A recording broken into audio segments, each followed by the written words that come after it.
안녕하십니까? 하나원 문학관 TV를 진행하는 손흥섭 시인입니다. 시청자와 문인 여러분, 오늘도 함께 해주셔서 감사합니다. 오늘 주제는 예고한 대로 제88화 하나원 시인의 58번째 시 한강수입니다. 이 한강수는 1964년 12월 15일 발행된 정본 하나원 시집에 수록된 시입니다. 먼저 한강수라는 시낭송을 진행자의 목소리로 들어보시겠습니다.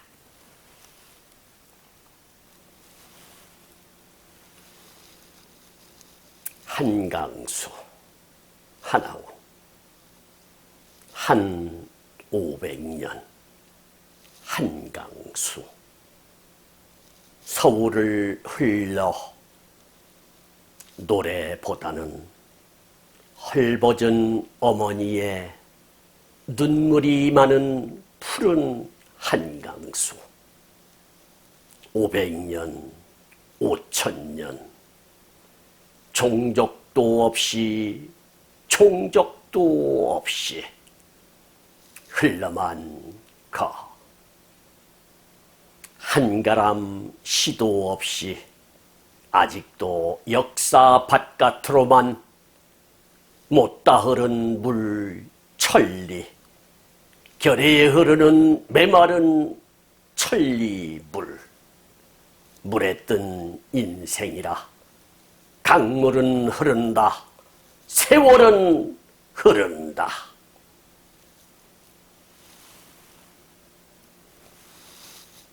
여러분, 한강수라는 신앙송 잘 들어보셨나요? 이 한강수라는 시는 하나원 시인이 북에 두고 온 어머니에 대한 그리움과 하나원 시인이 생각하는 철학적 역할을 다하지 못함을 꾸짖는 시가 아닌가 추측해 봅니다.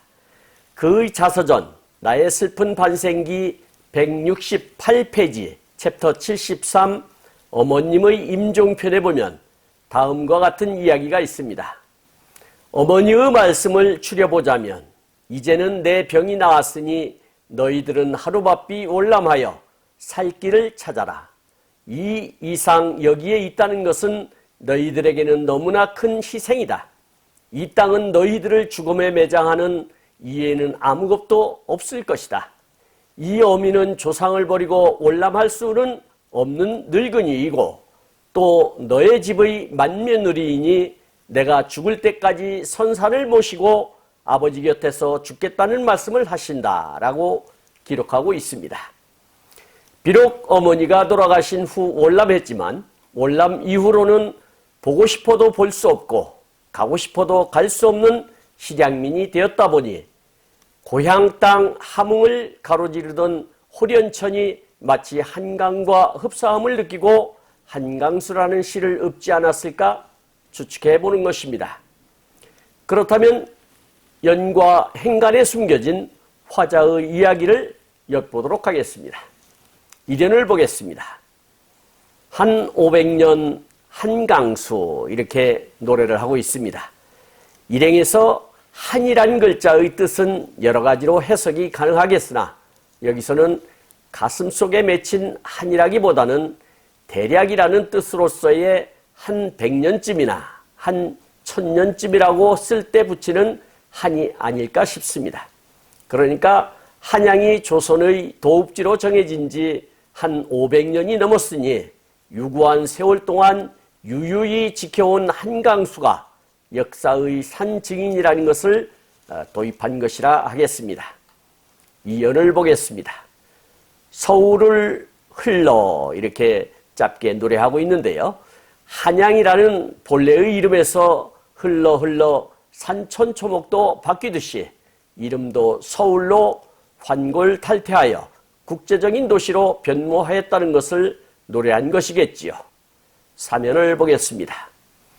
노래보다는 헐벗은 어머니의 눈물이 많은 푸른 한강수 이렇게 노래하고 있습니다.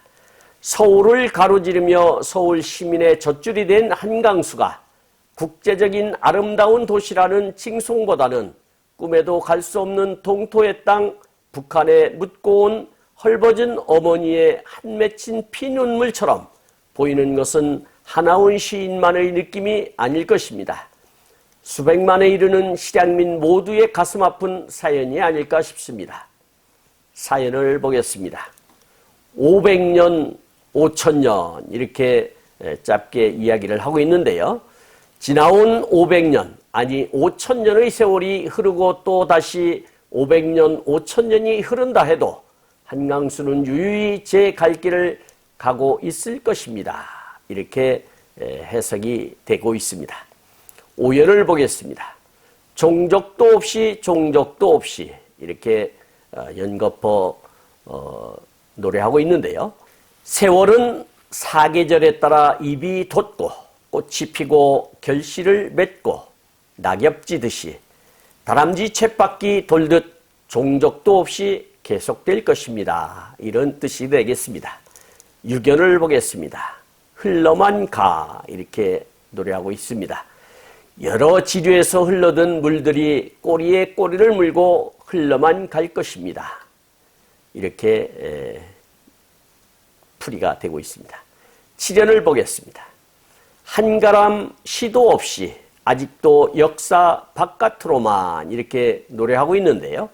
일행에서 한가람은 큰 강이라는 뜻으로서 큰 강이 시도 없이라는 것은 하나원 시인의 철학에 비춰본다면 프랑스의 세느강이나 독일의 라인강처럼 강으로부터 문화의 꽃이 피어야 하는데 한강은 그러한 것이 없다는 것을 지적하는 것입니다.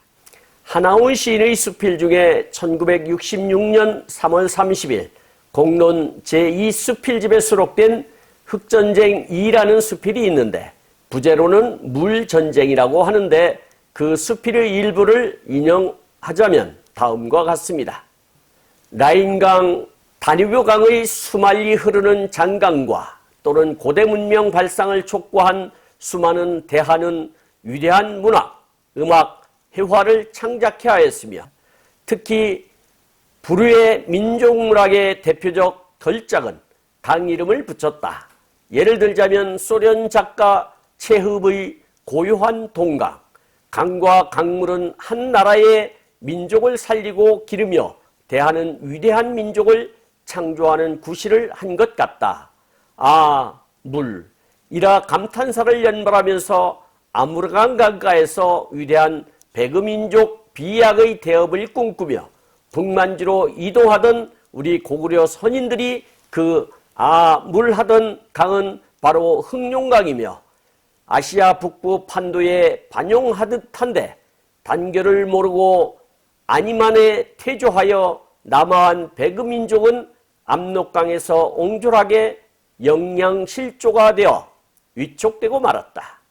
우리의 영혼 같던 압록강도 이제는 2억의 강같이 되고 보면 우리 강을 갖고 압록강과 대신할까 한강을 대동강을 대신하기에는 너무나도 초라하고 가난하며 문학이 음악이 회화가 되지 않아 슬프기도 하다.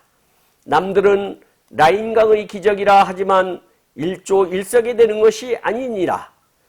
문학, 음악, 회화 등이 선행한 뒤에 오는 것인즉 우리가 부르짖는 한강의 기적은 예술로부터 선행되어야 할 것 같다. 이렇듯 민족의 정서와 융화되지 않는 강으로서의 부흥의 상징이 될 수 없을 것 같다라고 강은 문화의 젖줄이 되어야 한다고 외치는 것입니다. 8연을 보겠습니다. 못다 흐른 물 천리, 결의에 흐르는 메마른 천리물 이렇게 노래하고 있습니다. 원천에서 흘러 굽이치는 동안 수많은 사연을 품고 한강에 도착하였거늘 정작 한강에서는 아무런 문학적 열매를 맺지 못하고 흐르는 천리길 물이 안타까운 것이 되겠지요. 9연을 보겠습니다. 물에 뜬 인생이라 강물은 흐른다 세월은 흐른다 이렇게 시를 마감 짓고 있는데요.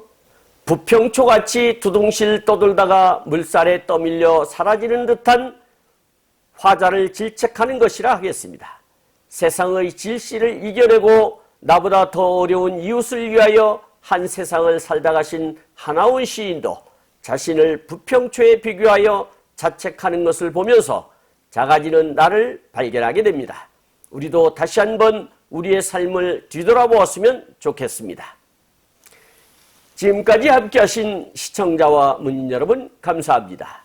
제가 하나원 문학관 TV를 방송하는 이유는 고난과 역경을 딛고 문학의 꽃을 피우신 하나원 시인을 널리 알리기 위해서입니다. 여러분의 주변이나 하나원 시인에 관심 있으신 분께서는 인터넷 포털 다음의 카페에서 하나원 문학관을 검색하여 가입하시면 고 하나원 시인에 대한 다양한 자료를 접할 수 있으며 많은 시인과 문학활동을 함께할 수 있습니다. 그리고 유튜브에서 하나원 문학관 TV를 검색하시면 하나원 시인의 진면목을 발견하실 수 있습니다. 다음 제89화는 1965년 5월 29일 발행된 연간 한국 시집에 수록된 자유당이라는 시를 소개하도록 하겠습니다. 그리고 다음 제90화부터는 하나원 시인의 수필 5편을 준비하도록 하겠습니다. 그리고 제가 제공하는 방송을 보시고 도움이 되셨다면 구독과 좋아요를 누르는 것도 의미 있는 일입니다. 구독은 무료이지만 반드시 누르실 필요는 없습니다. 감사합니다. 진행의 손흥섭이었습니다.